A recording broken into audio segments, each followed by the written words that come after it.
Plan to push back against federal immigration policies as we're still awaiting a ruling from a federal appeals court regarding the National Guard deployment.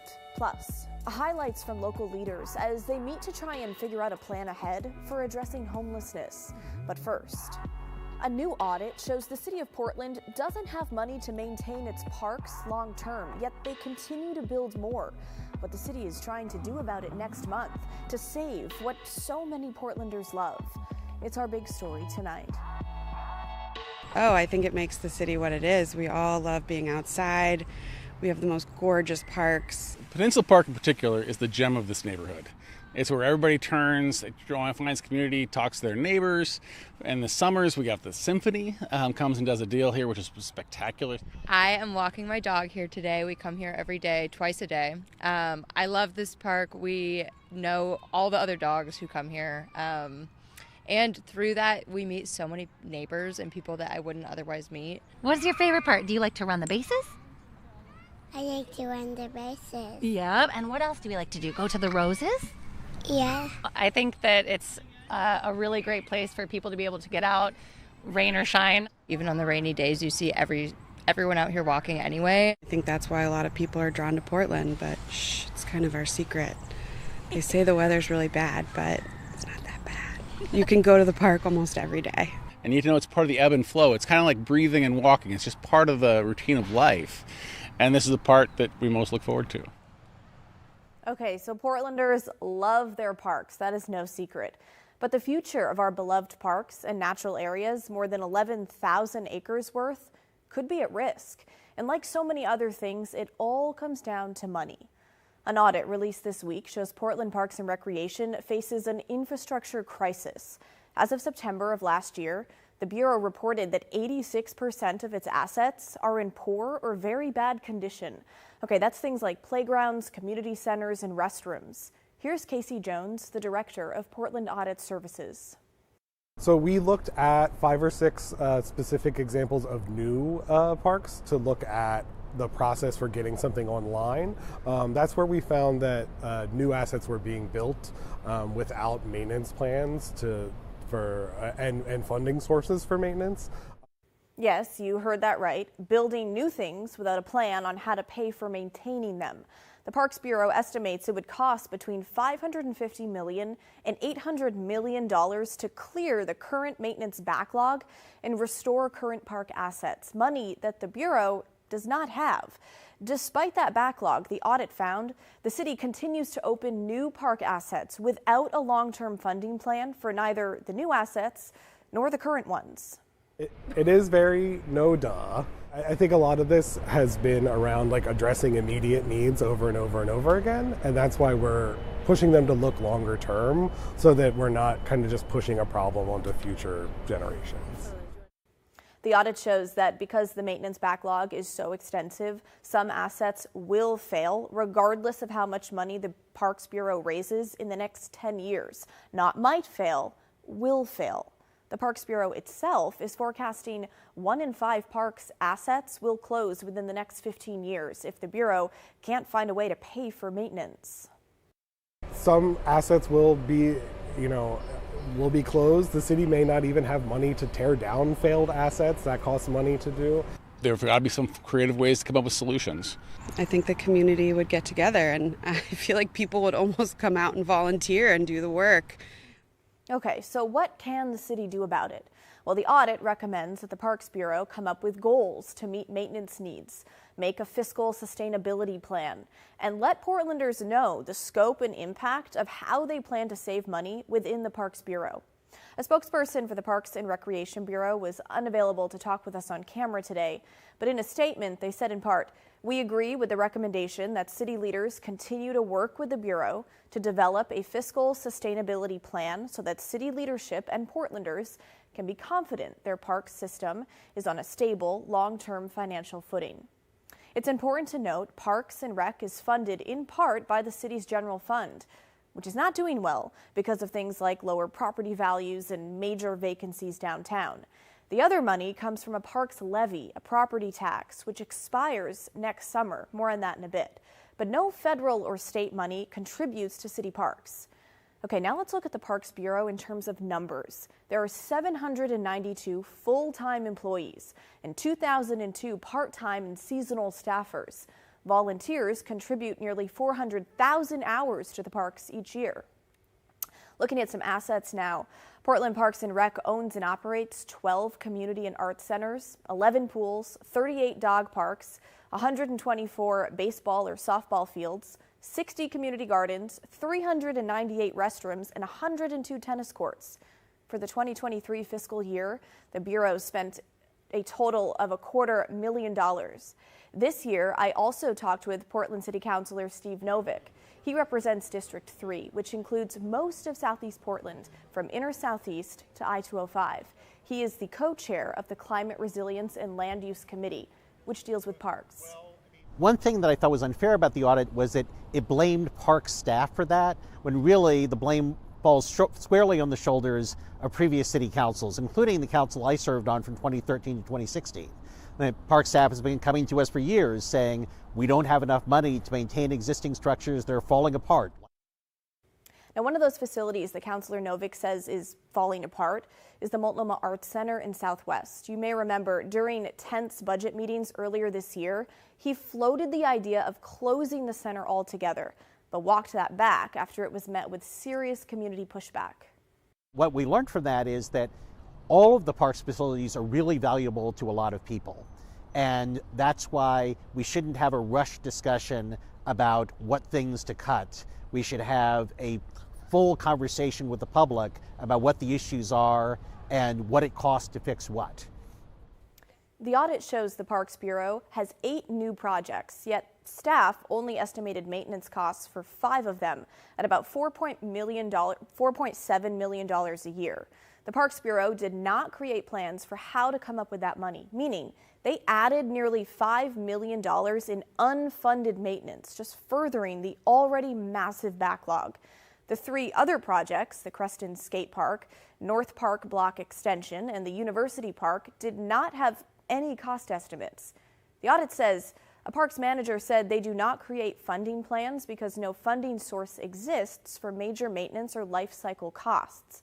Parks not creating funding plans commits public dollars to construction without any plan to sustain those assets. So you might be thinking, why on earth would they do that? The audit says the Bureau's plans are vulnerable to political pressure. Case in point, those 3 projects we just mentioned. The audit says they were quietly selected by the commissioner in charge of parks under the old form of government 2 years ago, which was Dan Ryan, and funded solely by what's called system development charges. That's a fee the city collects from developers who build in Portland. Well, get this. This past spring, the mayor waived those fees for 3 years to try and entice developers to build affordable housing in Portland. So no more system development charges are coming in for a while, meaning that money won't be going to the Parks Bureau for those new projects. But despite how that sounds, Councilor Novick says it's actually a positive. I think that in context, that's a good thing, because that means we'll have to reset and think about, before we start building new parks, all right, let's have a rational discussion about the old parks that are falling apart, and are we going to fix those, or are we going to start closing some of them? And let's talk about that before we start building new ones.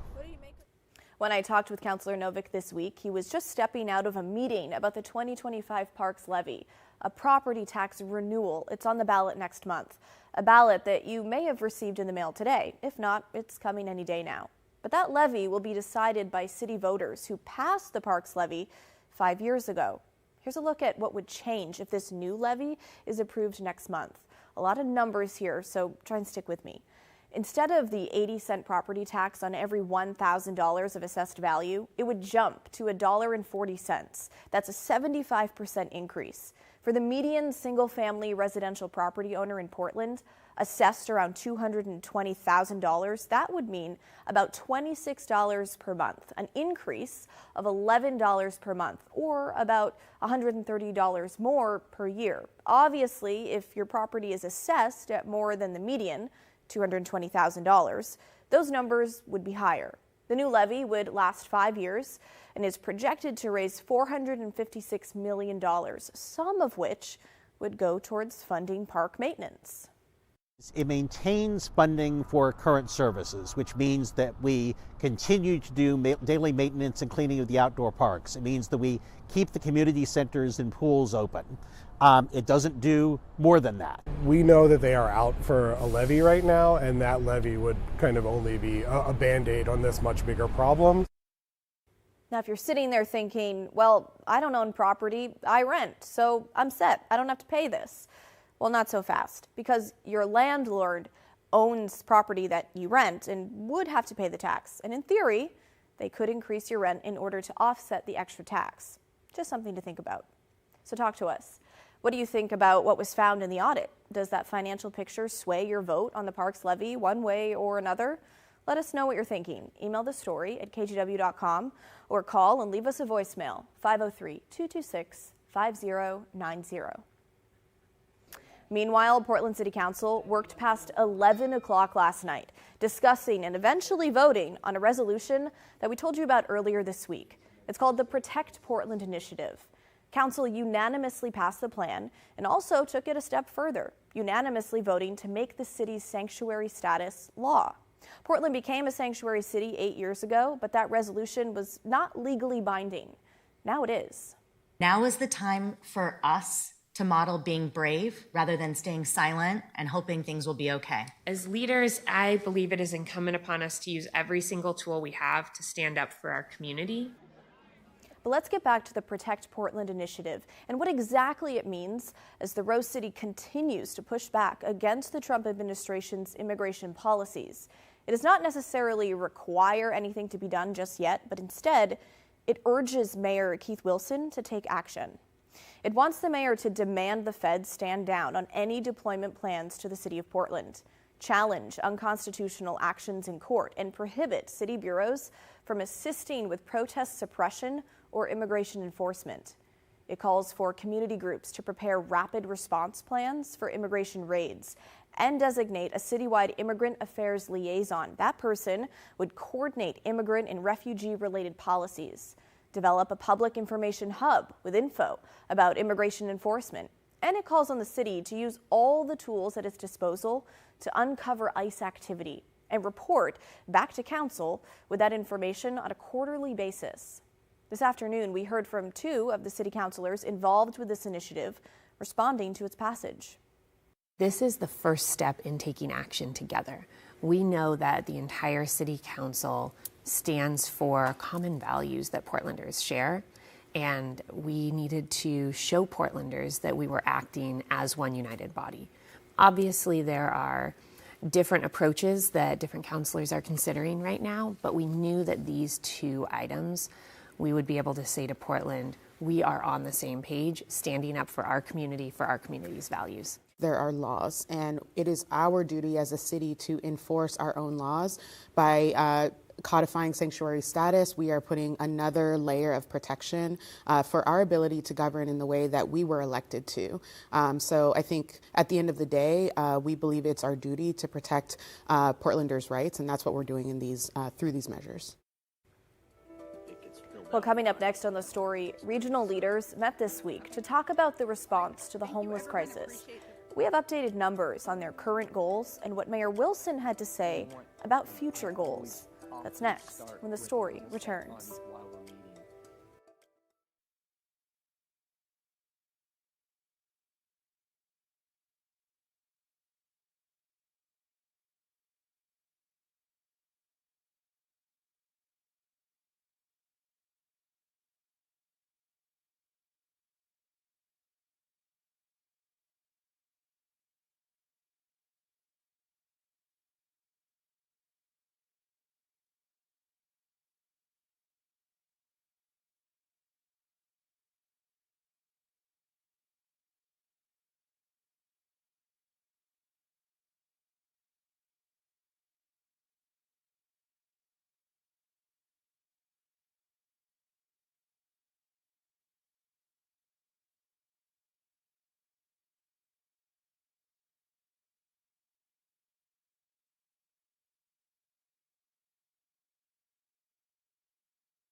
Let's talk about homelessness and the city of Portland and Multnomah County's plan to try and tackle what is arguably our region's biggest issue. The agreement between the governments to work together includes writing up a plan with action items to check off. They call it the Homelessness Response Action Plan, or HRAP. And this week, a committee talked about an updated version of that plan. The new plan has 5 goals: addressing inflow, which mostly deals with keeping people from becoming homeless in the first place; safety on and off the streets, which includes a shelter system, day services, and health needs; outflow, which is getting people into housing; care coordination, addressing health care, including behavioral health; and research, data, and evaluation. There are 91 action items under these goals. Yes, 91. We won't make you sit through all of them. But to give you a broad indication of where they are now under the current HRAP, since last January, the county says they've sheltered or housed. They're beyond that now at 85%. Yesterday, the committee discussed the proposed new plan and whether to move forward to the full Multnomah County Commission and Portland City Council. Portland Mayor Keith Wilson says he still has concerns. The HRAP as developed and designed has not met its goals. Our city and our county continue to fall deeper into a homelessness crisis, with it being borne out on the street and in our homes. I want us to focus more on inch stones, not milestones, and to drive the city and county forward with immediate and concrete changes to start turning the ship around. Portland City Councilor Eric Zimmerman says he wants to see more information on how people are ending up without homes, especially now that we have a by name list of people who are homeless. What is not what are the many, but what is the most important factor to his homelessness? And I think being able to categorize people to have an understanding for what it is we're really dealing with remains missing for me, unless it is in there and I've missed it, because we talk kind of in generalities about this much goes to chronic, about this much goes to emergency, about this much, et cetera, et cetera, et cetera. But there is an individual aspect that I think the by name list gives us an opportunity to get very specific, that I find incredibly important, because if you're tackling a problem and you can't say what that individual's problem is, you're probably tackling in the wrong direction. Zimmerman also wants to put more effort into building another mental health hospital, but the committee said that would take years. In the end, both Wilson and Zimmerman voted to support the plan, but want to see some changes. Same with County Commissioner Shannon Singleton. As for Multnomah County Chair Jessica Vega Peterson, she gave it full support. A joint city-county work session is scheduled for November 13th. Okay, coming up next on The Story, a unique segment that blends culture and courage using centuries-old Aztec traditions.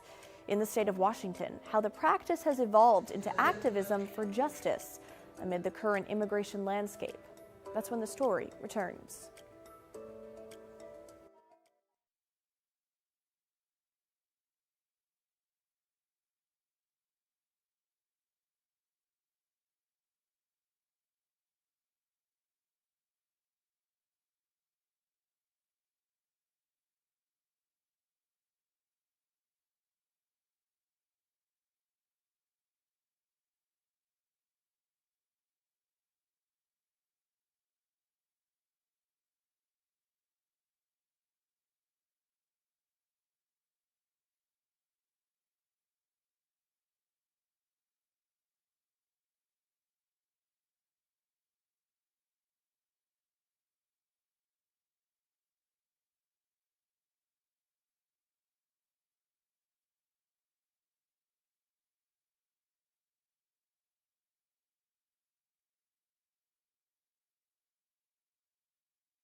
As fear and uncertainty grow for many immigrant communities across the country, one group in the state of Washington is using culture as a form of resistance. Rachel Kim introduces us to the state's first Danza Azteca group, an indigenous Latino tradition that transforms faith and identity into a form of activism. When I hear about the raids and the deportation, dramatic escalation of President Trump's illegal immigration crackdown. I just want to put myself out there and be with my people. For us, Danza Azteca is more than just dance. It's resistance.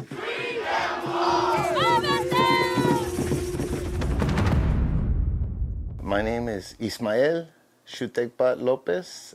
My role in the Danza Azteca here in Seattle is to teach folks the traditions, to empower folks to really embrace our indigenous culture and identity. This is in Mount Vernon. Growing up in Skagit County, where it was very divided between farm worker children and farm owner children, I felt a lot of racism. I remember we would get in trouble for speaking Spanish in school, and my hands are stained from picking strawberries and raspberries and being made fun of. I never viewed myself as a dancer. It was Squai Quai, Ray Williams, a Swedish elder, that taught me about ceremony and the meaning, and really encouraged me to embrace my Aztec danza culture and bring this healing to my community. So in 2004, we formed the first group of Danza Azteca in Washington State. Danza Azteca originated in pre-Hispanic Mexico as a form of ritual prayer and communication with ancestors and the cosmos. It was later influenced by the arrival of Spanish colonizers and hence the introduction of Catholicism, but it continued to evolve as its own distinct cultural practice. Despite the suppression under Spanish rule, the dance was revived and adapted over generations, especially within the Mexican-American communities, to preserve our cultural identity, to express our spirituality, and a way to unite and strengthen our communities.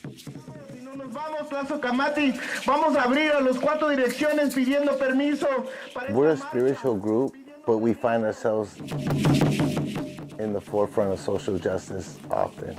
We ask all people to come together in solidarity to protect our immigrant community. With 956 people taken into custody. These new immigrant policies give folks the right to hunt down our neighbors, our family members, and to arrest us and treat us like criminals. They are not avoiding what they call collateral arrest. People are scared to come out, and it's really unhealthy because we're a collective society.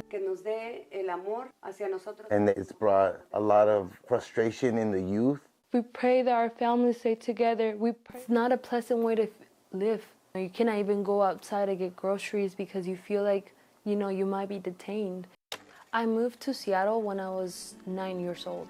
It was like packing up your suitcase of dreams and hopes for a better life. The journey wasn't easy. I did not know a single word in English. Before I joined Danza Azteca, I felt really lost. I needed some reconnection with my roots. Our regalia represent our spirit. The drum beat is the beat of Mother Earth. Paint that we usually put in our faces when we go to dance, that's usually our warrior. The feathers, they represent our thoughts, our connection to the things around us. Children that I taught are now adults and now help teach other kids and teach other children and bring their children. And so this is another generation of dancers. I want to teach it to my daughter. I want her to learn her traditions and embrace them and not feel shame about them. I'm proud of being Mexica, and I'm proud of being an Aztec dancer, and I'm proud of being able to carry this tradition with me. Danza Azteca is a way to protest, and we're a reminder that despite all the efforts to get rid of us, we're still here and we're still fighting strong on the land that our ancestors were on. Well, that is the end of our show, folks. Thanks so much for watching. The good stuff is coming your way next. And don't forget, everyone has a story to tell. Have a great Thursday night. I'll see you right back here tomorrow night at 6:30.